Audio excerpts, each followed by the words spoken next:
Vlada Republike Slovenije je leto 2021 posvetila Josipu Jurčiču in Josipu Ipavcu, pisatelju in skladatelju. Oba sta predlagali rojstni občini, prvega Ivančna Gorica in drugega Šentjur. Kaj pa je vlada napisala kot utemeljitev ministrstva za razglasitev leta posvečenega njima? V letu 2021 se spominjamo 140. obletnice smrti Josipa Jurčiča, slovenskega pisatelja, pesnika in časnikarja, avtorja prvega slovenskega romana Deseti brat, ki je bil ena od osrednjih kulturnih in političnih oseb druge polovice 19. stoletja. Prihodnje leto bo minilo 160 let, odkar je kot 17-letnik napisal pripovedko o Beli kači, 140 let od izida romana Rokovnjači in tudi od izida prve številke Ljubljanskega zvona, ki ga je zasnoval skupaj s Tavčarjem, Levcem in Kersnikom. Razglasitev Jurčičevega leta bo tako lahko spodbudila drzno in ustvarjalno zasnovo programskih politik, programov in projektov v letu 2021 od področja založništva, knjižničarstva, gledališč, muzejev do raziskovalnega in izobraževalnega področja. Hkrati je to tudi odlična priložnost za medpodročno okrepljeno sodelovanje in vključitev tudi drugih resorjev, kot so denimo šolstvo, raziskovanje in turizem.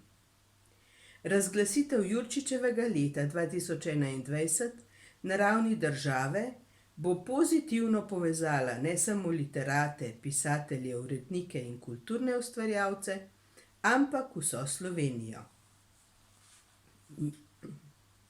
V letu 2021 se spominjamo 100. obletnice smrti skladatelja in zdravnika dr. Josipa Ipavca, ki je za slovensko glasbeno zgodovino ustvaril veliko pomembnih del. Med njimi posebej izstopata prvi slovenski balet Možiček in najobsežnejše delo opereta Princesa Vrtoglavka, sicer pa glavnino njegovega ustvarjanja predstavljajo samospevi in orgelske skladbe. Razglasitev leta Josipa Ipavca bo lahko spodbudila ustvarjalno zasnovo programov in projektov v letu 2021 od področja glasbene ustvarjalnosti do raziskovanja in glasbenega izobraževanja. V luči spominjanja na našega velikega skladatelja bo Ministrstvo za kulturo javne zavode in javni sklad, ki delujejo na področju kulture, pozvalo naj v okviru svojih zmožnosti pri načrtovanju programov in projektov za leto 2021 pripravijo vsebine, ki se bodo navezovale na to pomembno obletnico. Hkrati je to tudi odlična priložnost za okrepljeno sodelovanje resorjev, kot sta denimo šolstvo in turizem. Josip Ipavec se je rodil 21. decembra 1873 kot 7. od 10 otrok Gustava in Karoline Ipavec. Živeli so v Šentjurju. Krščen je bil na ime Jožef Karl, v nemški krstni knjigi je zaveden kot Jozef Karl. Kmalu so v družini prepoznali njegov glasbeni talent in že 4-leten je igral skupaj z očetom klavir. Kasneje ga je poučeval brat. Ljudsko šolo je končal v domačem Šentjurju, potem pa so ga poslali v Šentlamberk na Gornjem Štajerskem, kjer je končal 1. in 2. razred gimnazije. V samostanu je tudi pel v zboru in se glasbeno izobraževal in že takrat je uglasbil nekaj duetov za violino. 3. in 4. razred gimnazije je končal pri benediktincih v Šentpavlu na Koroškem, kjer je tudi pel v cerkvenem zboru. Tudi tam je komponiral in napredoval v glasbi. Postal je dober organist. Zgodilo se je, da je na dan velike cerkvene slovesnosti organist zbolel in nadomestil ga je kar Josip Ipavec. Od takrat naprej je redno orglal pri šolskih mašah. Višjo gimnazijo je končal v Celju in tudi igral v župnijski cerkvi pri dijaških mašah. V Celju se je kot gimnazijec seznanil z Nemcem Ferjem Leonom Lulekom, ki je pozneje postal znan baritonist. Tudi zanj je skomponiral kar precej samospevov. Na nemške pesmi, ker si je želel, da bi jih razumelo več ljudi. Po gimnazijski maturi se je vpisal na študij medicine v Gradcu. Seveda, brez glasbe ni šlo. Tudi z Lulekom sta ostala trdna prijatelja. In v Gradcu je skomponiral balet oziroma baletno pantomimo Možiček, ki so jo že tam uprizorili, pozneje pa tudi še v Novem mestu, Ljubljani, Mariboru in Celovcu. Leta 1904 je končal študij medicine in postal doktor zdravilstva. Specializiral se je za bolezni oči. Njegovo prvo delovno mesto je bilo mesto vojaškega zdravnika na Dunaju. V prostem času seveda ni mogel brez glasbe. Z Dunaja je odšel na delo v Zagreb, kjer je bil seveda tudi vojaški zdravnik. Ko pa je njegov oče zbolel, se je vrnil v domači Šentjur in prevzel očetovo delo. Leta 1907 se je poročil in z ženo Albertino sta imela 2 sinova. Vendar je že leta 1909 Josip Ipavec zbolel. Odpovedati se je moral tudi delu zdravnika in kmalu potem je umrl, pravzaprav kmalu, 12 let potem je umrl. V Šentjurju je dokončal tudi opereto Princesa vrtoglavka, za katero je libreto napisala Mara Čop, plemenita Berks. Opereta ni bila tako uspešna, kot si je želel. Najprej so jo uprizarjali po delih, šele leta 1997, ko je libreto prenovil dvojni doktor Igor Grdina, so jo uprizorili v SNG Maribor in takrat je bila pa bolj uspešna. Leta 1914 je bil mobiliziran in poslan v Vagno na današnjem avstrijskem Štajerskem, kjer je bilo taborišče za ubežnike iz Galicije. Zaradi bolezni je bil kmalu demobiliziran in še pred koncem vojne so ga poslali domov. Josip Ipavec je napisal tudi precej zborovskih skladb in samospevov, ki jih pevci, tako skupine kot solisti, še vedno prepevajo.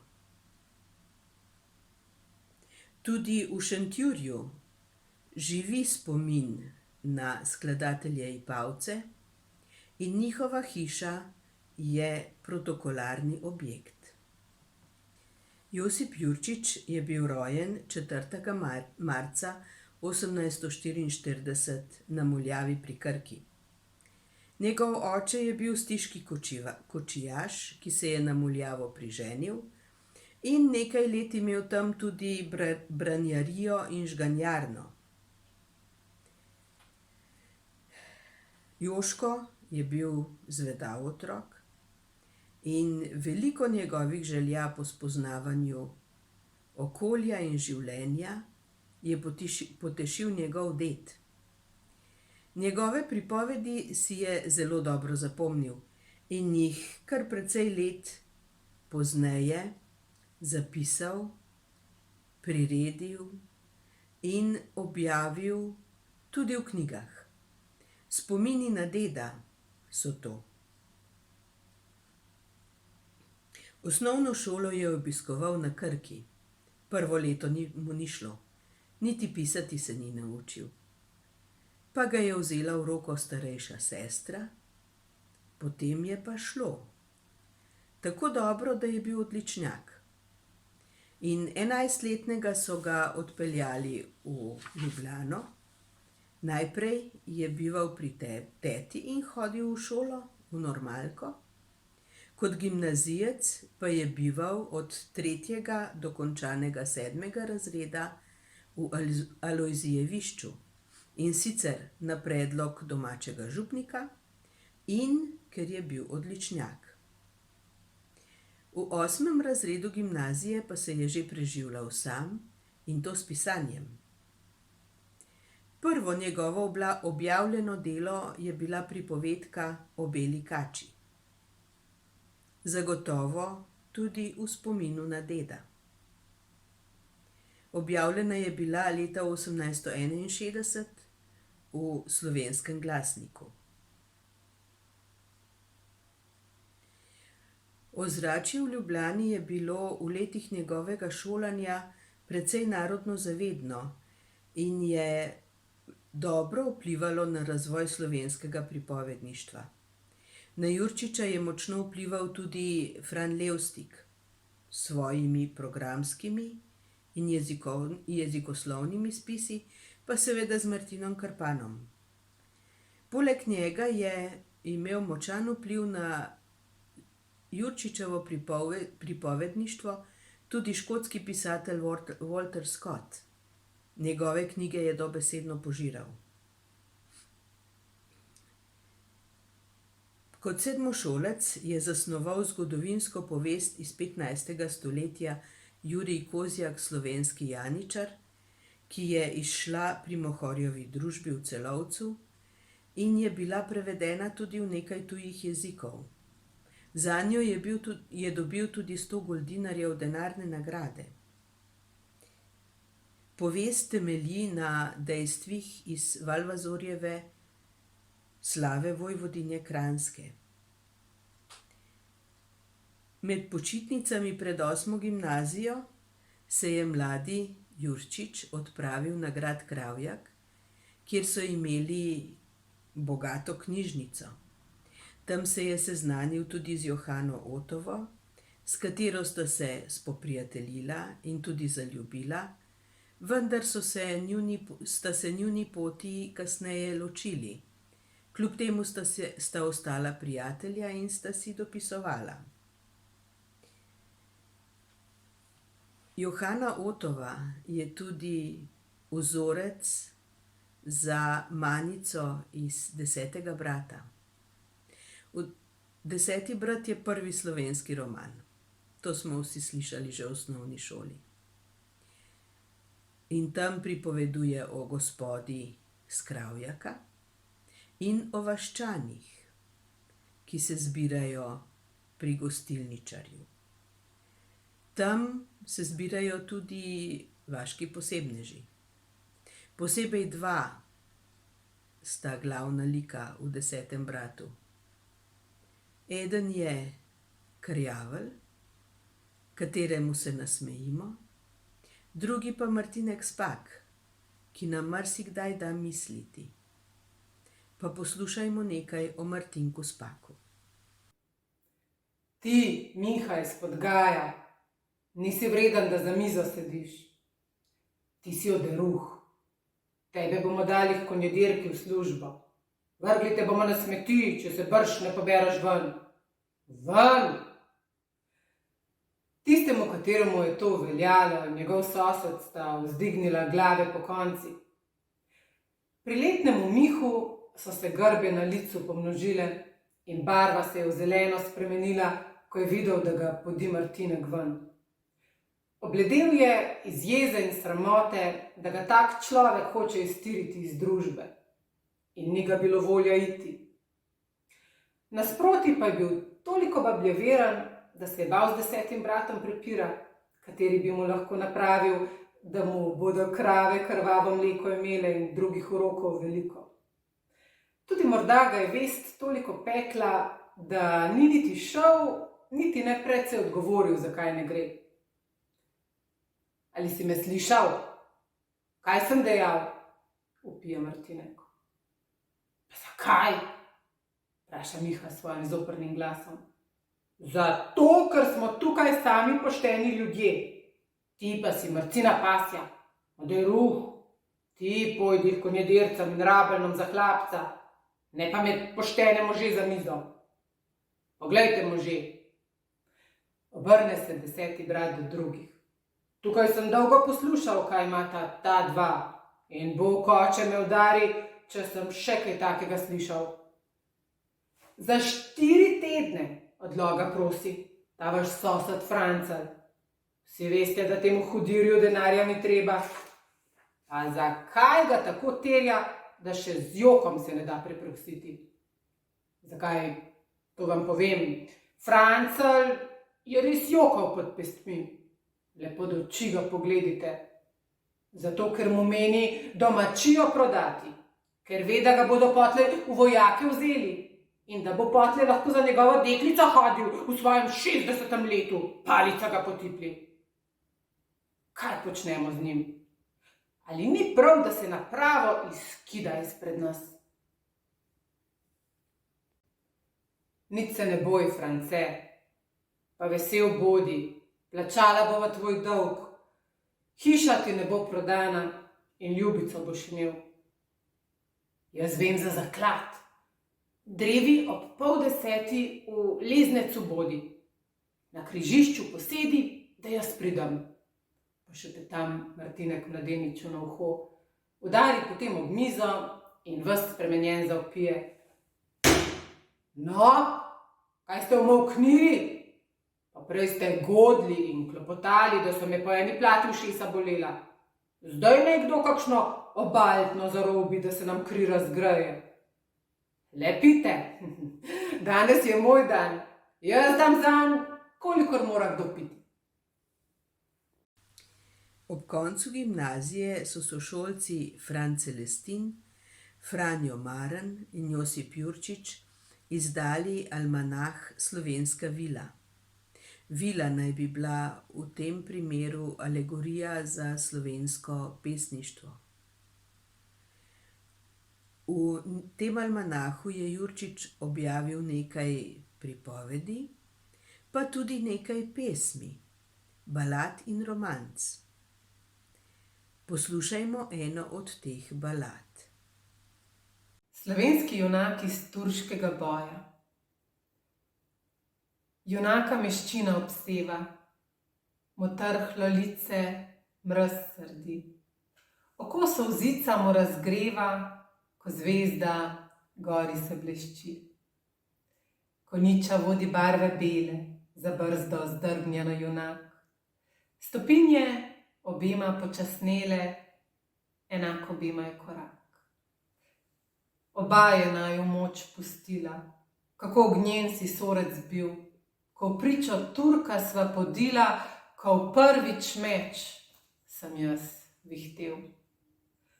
Sej pa že davno je svetil, ki naju oba je porodil. Že v dokaj bitvah si se vretil, jaz v boju sem nekterem bil. Tu dolu mati staja mila in kočo imam očitno dol. Od bojev bova tam počila, pozabljala v zbojni bol. Besede pravi tolažnive, vesel pa konj zarazgeda, iztrese ivje zgrive sive, kopito brže tolče tla. Privede konja tja v ravnino, se mesec skrije za meglo.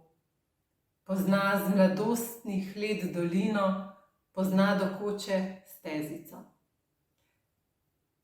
Pa mamica ne najde mile, ne najde stare koče več. Pa najde bridke pol gomile, pepela tudi kup žareč. Oj, rojnica moja zgore, oj, kje je moje majke stan? Kaj to pač pomeniti more, kdo kočo žgal mi je zloban? To storil Turek, hudodelni, jedrenov po Spušiču ko, v togoti na kristjane silni je mater životi nabol. Ni dolgo, ker je pogorela, stelela hišica miru, ker majka suhe je molela na kvišku roke za sinu. To storil Turek z tega vzroka, ker vedel je, ker dobro znal, da huda zanj je tvoja roka, da glave turške ti si klav. Junak pobesi glavo sivo, zatisne mrklo si oko, nasloni konju se na grivo, zajoče se za mamico. Ne bova, sorec, počivala, lej, počivalnika več ni. Le maščevanje še iskala, drevila Turke žive dni. Ne boš počakal smrti v hlevu, na polju umreš osedlan. Se sabljo jaz, orožja odmeva, poginil bom, nepokopan. V letu 1865 se je Josip Jurčič tudi osebno seznanil s Franom Levstikom, s katerim sta ostala prijatelja in sodelavca do Jurčičeve smrti. Fran Levec je v spisu Spomini o Josipu Jurčiču to prijateljstvo opisal takole. V veliko tolažilo je bilo Jurčiču ob tem bridkem času znanje in prijateljstvo z Levstikom, s katerim sem ga jaz seznanil leta 1865. Da si po svojih značajih jako različna, sta si bila v mnogih stvarih sorodni naturi. Oba slovanska realista, oba sovražnika parketa, a velika čislatelja slovenskega kmeta, slovenskih beračev in vseh kmetskih originalov. Jurčič sam je večkrat priznaval, da mu je idejo pisati Desetega brata dal Levstik s svojim fragmentom Deseti brat, katerega je objavil leta 1863 v Vilharjevem napreju. Levstik je sicer čislal veliki Jurčičev talent, a vendar si ne moremo misliti ostrejšega kritika njegovim povestim, nego je bil Levstik. Že o Desetem bratu mu je napisal dolgo kritično razpravo, katero mu je poslal na Dunaj. Vsako povest mu je tako rekoč anatomsko razsekal, hvalil njene vrline ali tudi odločno grajal, kar se mu je zdelo graje vredno. In da si sta se večkrat sprla, sta si ostala iskrena prijatelja do smrti. Po maturi jeseni 1865 je odšel Jurčič študirat na Dunaj. 3 semestre je poslušal predavanja iz slavistike in klasične filologije, vendar se je zaradi 3 semestre je poslušal predavanja iz slavistike in klasične filologije, vendar so mu težke materialne razmere onemogočile, da bi resno študiral. Leta 1867 je študijo opustil. Večkrat mu je sicer pomagal Josip Stritar, ki je tudi vplival na njegov literarni razvoj. Leta 1866, ko je bil Jurčič vpisan v prvi letnik na univerzi, je bilo zanj tudi na področju pisanja leposlovja zelo plodno delo. V Slovenskem glasniku sta zavzeli vidno mesto povesti Kloštrski žolnir in Hči mestnega sodnika, ki velja za njegovo najboljše zgodovinsko delo. Osrednji moški osebi, sodnik Janez Sumerek in deželni glavar Jurij Auersperg, sta bila sodobnika, prav tako je v tistem času Kranjski vladal Ernest Železni, ki je bil zadnji ustoličen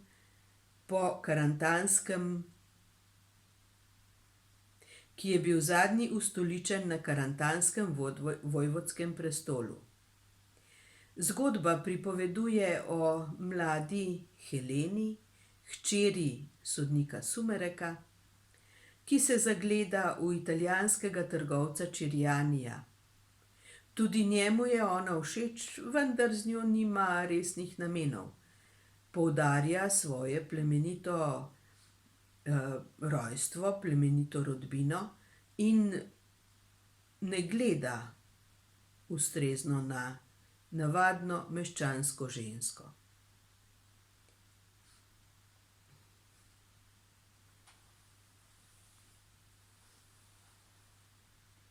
Zgodba pripoveduje o tem, kako se je mlada Helena, hči mestnega sodnika, zagledala v beneškega trgovca plemenitega rodu Čirjanija, ki mu je sicer tudi ona všeč, vendar z njo ne misli imeti resne zveze. Pri tej neresnosti ga spodbuja tudi Jurij Auersperg, Turjaški. Rekši vzdigne Cirjani glavo in deklico na oknu pozdravlja. Helena pokima, a opazivši, da jo gleda glavar in vse njegovo spremstvo, zardi in se umakne od okna.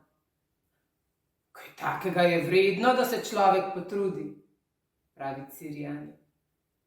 Pač, ali samo za kratek čas, zavedno vam nima kaj pridovati. Vendar svojega poštenega imena ne boste dali hčeri mestnega psa, ki še imena nima. Svetlica, ki na kravjem pašniku zraste, imamo v roki, dokler diši, potem jo vržemo proč, da morda umazan kravji pastir pride in dene naše ostanke za klobuk. No, tega vam nisem rekel, da se mislim deklice zavedno poprijeti. Ali všeč mi je kakor malo katera. Jaz pa ne premišljam veliko, kaj bo pozneje. Pameten človek veselo sedanjost uživa, zakaj jutri me lahko moj sovražnik prebode in kaj mi pomaga, če grem z tega sveta, da ga še ne poznam. Če samo o vaši zadevi s to meščanko govorite, moram pritrditi, sicer ne. Ko bi bila plemenite krvi, ne bi smeli tako govoriti, pravi Jurij. Benečan si je menda kaj mislil, odgovoril pa ni nič. Lepa je pa vendar, ali ne? Vpraša čez nekaj časa. O, pač, ali še lepša bi se mi zdela, ko bi ne bila tega sodnika hči. Tega ne moram videti, pravi Turjačan. To bi tudi jaz rajši videl. Zakaj ta lisjak tako varuje svoje mlade, da skoraj ni moč blizu nje priti?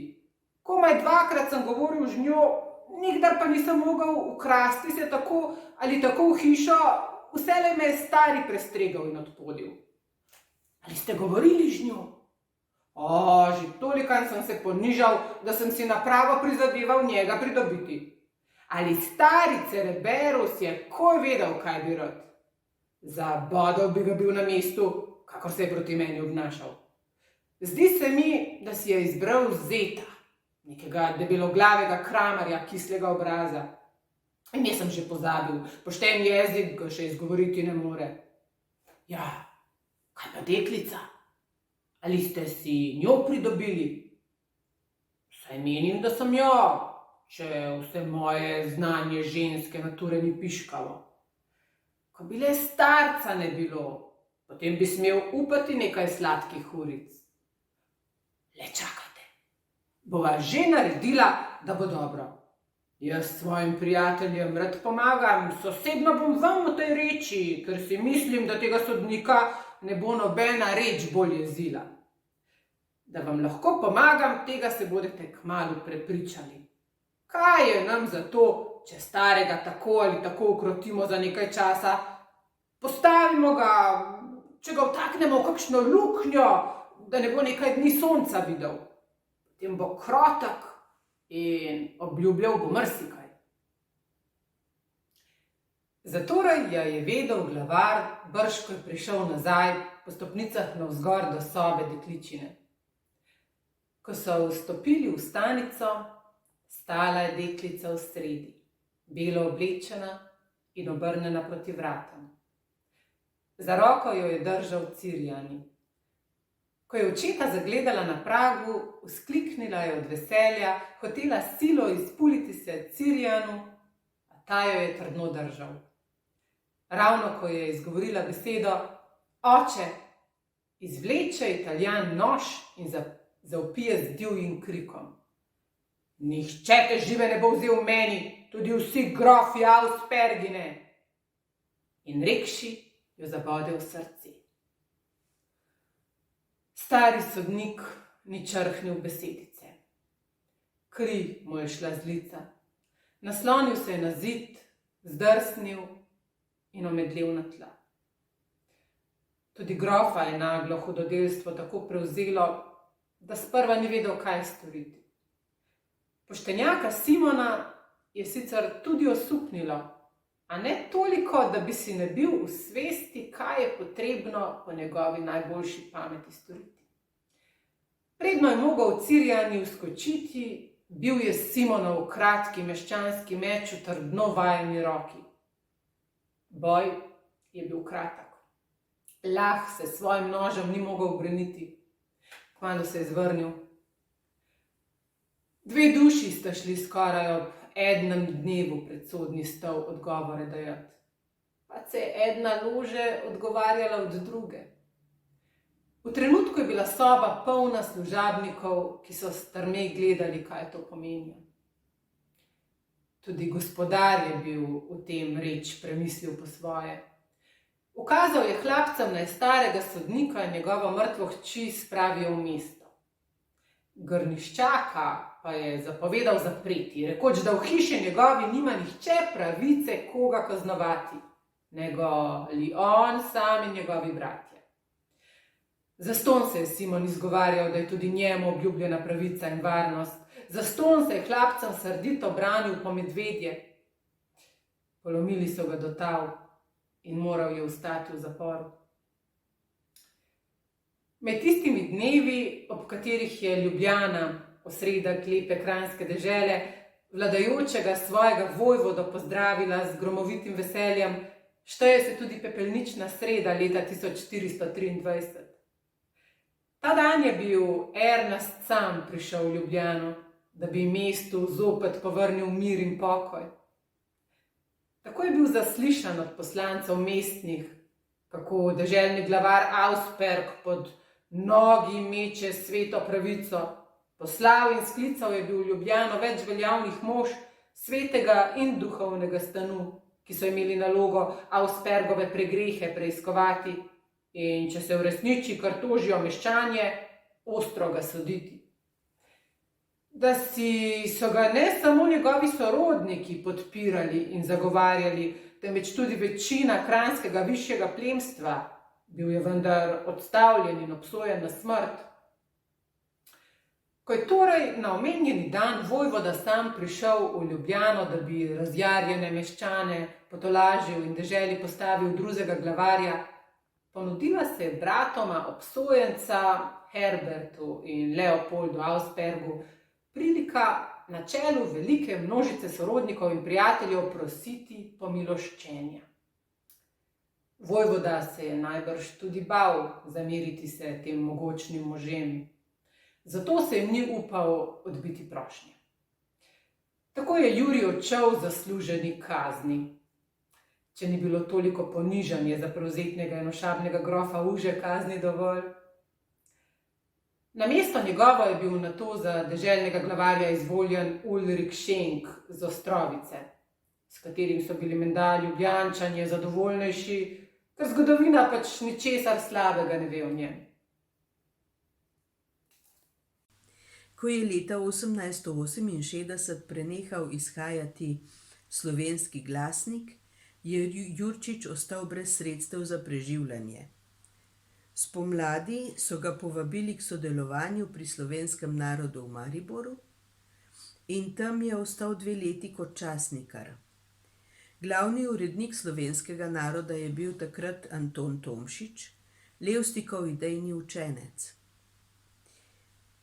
V Mariboru se je Jurčič seznanil tudi z Marijo Šventner in imela sta se namen poročiti, vendar je njen oče poskrbel, da se je zveza razdrla. Leta 1870 je Jurčič po pokojni teti podedoval precejšno vsoto in se vrnil na Dunaj. Kot urednik Slovenskega naroda v Ljubljani je postal Jurčič ob Levstiku ena vodilnih osebnosti v slovenskem političnem in kulturnem življenju. V politiki ga, skupaj z Levstikom seveda, označujemo kot mladoslovenca.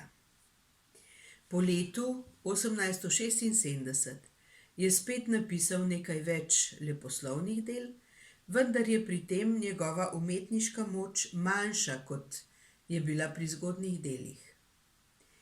Bil je predvsem časnikar.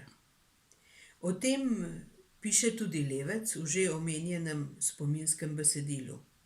Takole je napisal: Bil je preverjen, da svojega poklica ni zgrešil in da ni sprijen študent, kakor so mu večkrat očitali politični nasprotniki. Bil je ponosen, da živi od zaslužka svojega peresa, vesel, da se je dokopal v človeški družbi do spoštovanega imena in večkrat je rekel v veselem razgovoru, da ne gre menjati z nobenim profesorjem. Kot časnikar v Ljubljani je lahko tudi večkrat obiskal domačo Muljavo, vendar si je v letu 1897 tam nakopal vnetje rebrne mrene.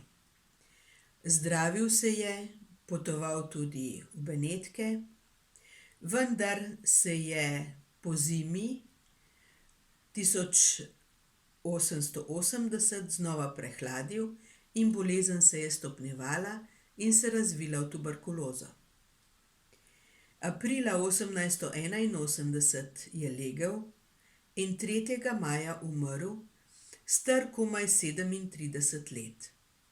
Najprej so ga pokopali na ljubljanskem pokopališču pri Svetem Krištofu, potem ko so pa to pokopališče opustili, so njegove posmrtne ostanke prenesli na Navje, kjer ima še vedno tudi nagrobnik.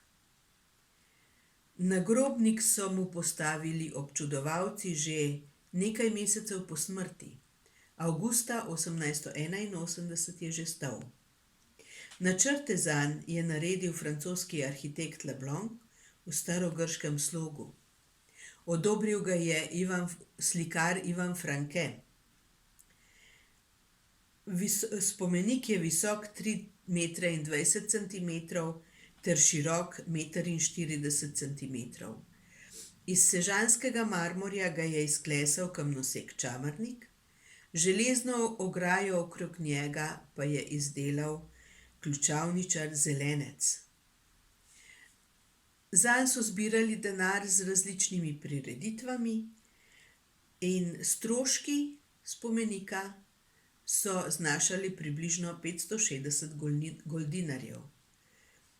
Na njem, na spomeniku, je vklesan napis iz Tugomerja: Trd bodi, neizprosen, mož je klen, kadar braniti je česti in pravde narodu in jeziku svojemu. Kmalu po pisateljevi smrti so ustanovili tudi Jurčičevo ustanovo, kjer se je zbiral denar za nagrade za izvirno slovensko leposlovje. Čez nekaj let se je ta ustanova združila s Tomšičevo ustanovo, ki je nosila ime po prvem uredniku slovenskega naroda Antonu Tomšiču, ki ga tudi razglašajo za prvega slovenskega časnikarja. Vendar mislim, da bi si to prvenstvo veliko bolj zaslužil Valentin Vodnik. Avgusta 1881 so vzidali tudi spominsko ploščo na Jurčičevo rojstno hišo. Ta hiša je zaščitena tudi kot spomenik kmečkega stavbarstva na Slovenskem. Prav blizu hiše še vedno stoji tudi Krjavljeva kajža in ob njej kulturno društvo Josip Jurčič prireja predstave na prostem.